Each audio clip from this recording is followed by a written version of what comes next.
Hello everyone. Welcome back to biology class. In this video lecture, we will talk about the carbon dioxide transport. Students, in the previous video, we learned about the oxygen transport. This oxygen from the alveoli, it reached to the cell by RBC. RBC play very important role during the transport of oxygen. Today, we will see that at the cell level, this oxygen is utilized and it produces the CO2 as a waste product.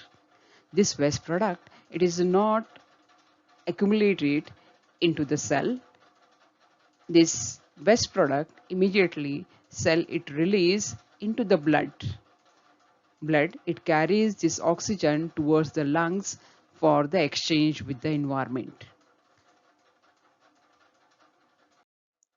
Student, let us see how this carbon dioxide is reaching up to the lungs.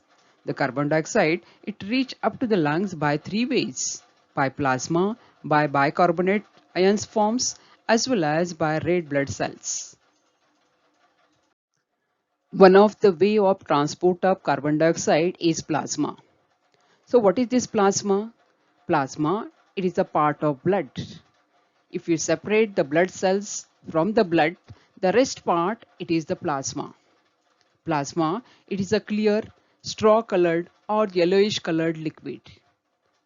Plasma, it is about 55%. It contains water, salt, enzyme, antibodies, and other proteins. If it centrifuges the blood, in the centrifugation, we can find the blood cells, they are settled at the base of the test tube, and the plasma, it remains at the upper side as it is light in weight. Carbon dioxide is produced during the cell metabolism. The cell metabolism, it takes place in mitochondria. In mitochondria, the total amount of CO2 which is generated, out of that only 5 to 7% of CO2 it get dissolved in the plasma. Carbon dioxide has more solubility than the oxygen. It is about 20 times more soluble than the oxygen.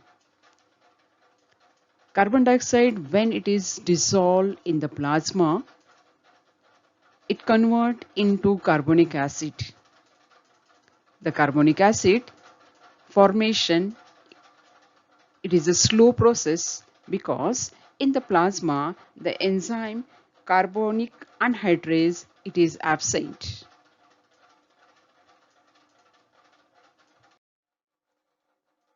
The total formation of the carbon dioxide in the cell, out of that 70% of carbon dioxide is transported by means of bicarbonate ions. Bicarbonate ions, it is generated in RBC cells. RBC cell play very important role in carbon dioxide transport also. RBC is having enzyme carbonic anhydrase. In presence of this enzyme, CO2 it combines with the water and it produces carbonic acid. The carbonic acid formation reaction, it is fast compared to plasma.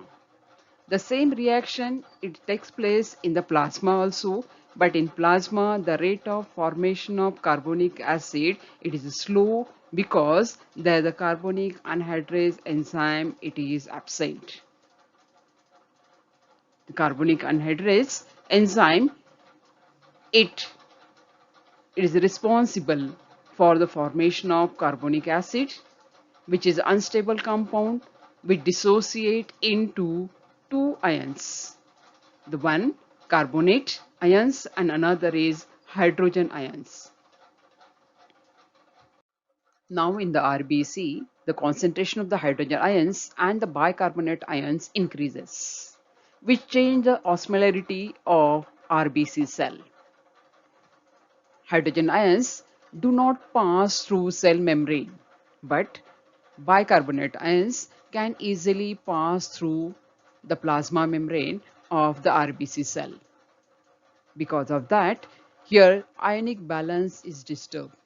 To maintain that ionic balance, the place of the bicarbonate ions, it is taken by the chloride ions, which transfer from plasma into RBC cells.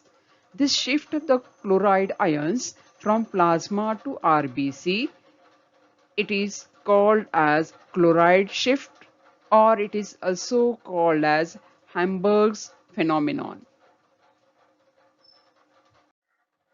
Bicarbonates which are generated in the RBC, they get diffused in plasma. In plasma, they join with the sodium ions as well as potassium ions. Bicarbonate ions, when it is react with the sodium ions, it gives sodium bicarbonate, as well as when it's combined with the potassium ions, it gives potassium bicarbonate. Now, the carbon dioxide, it is present in carbonate form, which is transported further towards the lungs. Hydrogen ion concentration in the RBC, it prevents the formation of the bicarbonate ions. These hydrogen ions are also responsible to lower the blood pH value. Further, these hydrogen ions, it combines with the hemoglobin and it reduces into deoxyhemoglobin. Deoxyhemoglobin, it is ready to collect the CO2 molecule for the transport of oxygen. About 23% of the CO2 which is generated in the cell, it is transported by RBC cells. RBC cells in which hemoglobin is present. You know, hemoglobin has played very important role in the transport of oxygen also. After the release of oxygen, hemoglobin it is free to collect the CO2. Hemoglobin it combined with the carbon dioxide and it forms a complex. It is called as a carbaminohemoglobin, where the CO2 it binds with amino group of hemoglobin. This complex it carries the CO2 towards the lungs. At the lungs, the partial pressure of the CO2 it is less.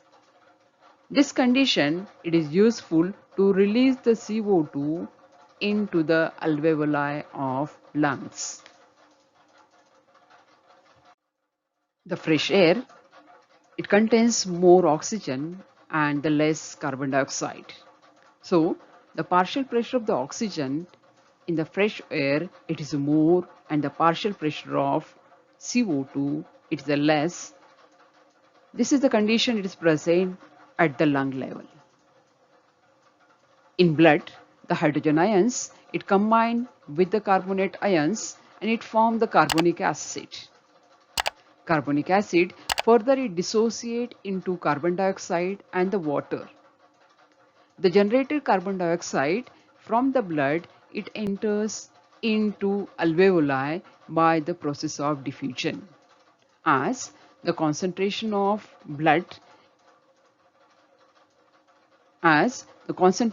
the carbon dioxide in the blood it is more compared to the alveoli. That's why from the high concentration towards the low concentration level, the CO2 it is transferred. From the lungs, the oxygen it is transported towards the cell by oxyhemoglobin. Oxyhemoglobin it gives the oxygen to the cell. When the oxygen it enters into the cell, the further metabolic activities it is completed inside the cell. These all the activities are called cellular respiration.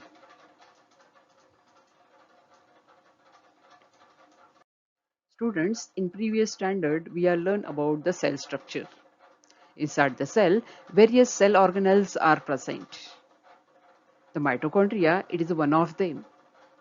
Mitochondria, it is responsible for the generation of energy as well as the ATP molecules. Student, look at the figure. Here we can see the connection between the photosynthesis and cellular respiration. During the cellular respiration, the CO2 which is generated, it is utilized by plants for the photosynthesis process. While during the photosynthesis, the oxygen which is generated, it is utilized in cellular respiration. Cellular respiration can be defined as it is a catabolic exergonic process which is completed in presence of oxygen and release the energy. It is completed in two steps: oxidation and the phosphorylation. During the oxidation, the complex organic molecules, which are large size, is converted into simple organic molecules. During this process, energy generated. The generated energy, it is converted into ATP molecule by a process, it is called phosphorylation. That is the formation of ATP. Rate of metabolism, it decides the energy formation. When the rate of metabolism, it is a high energy production is seen. When the production of energy is more, this extra energy, it is utilized in the formation of ATP molecule. So what is this ATP molecule? ATP molecule, it is adenosine triphosphate. In this, the three phosphates are present. They are linked with a bond. These bonds are highly energetic bonds.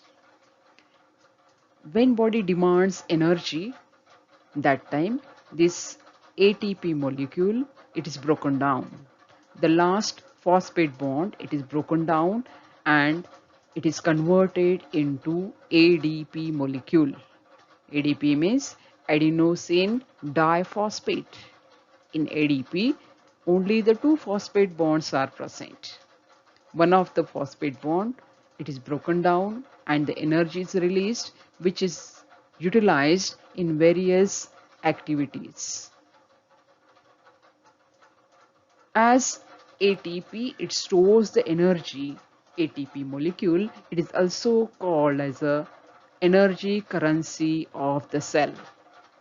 And ATP and ADP molecule, it is called charge and discharge batteries of the cell.